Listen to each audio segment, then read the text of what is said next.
that's probably the scariest place you can be as a human being, because we're all called to something. We're all called to build something. We're all called to do something for God, whether you know it or not. Maybe you start doing this, that more so. I think it's good to have that fear of the Lord that keeps you in that mode every day of Thanksgiving, understanding that God is actually watching every moment, everything you do.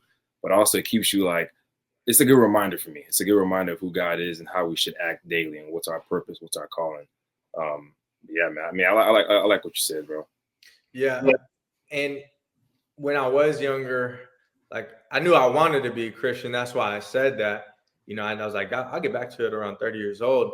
But I always saw like advancing God's kingdom through your traditional Yeah, man. or ministry. And for me, I just felt like I wasn't called to that, right? Yeah. Respectfully, that's not for me. But that's what I love with the times that we live in, is because, like, yeah, we have a platform. I'm not a preacher. I'm not a minister. I'm not any of that. But I stand strong on my faith.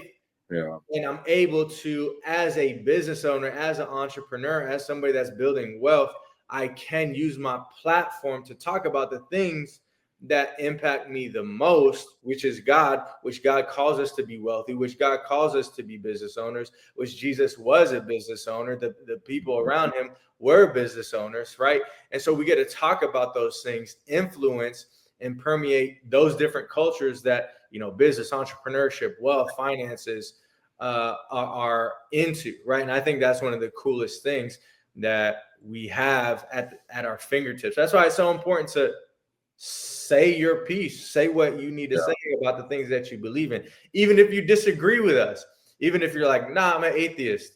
And guess what?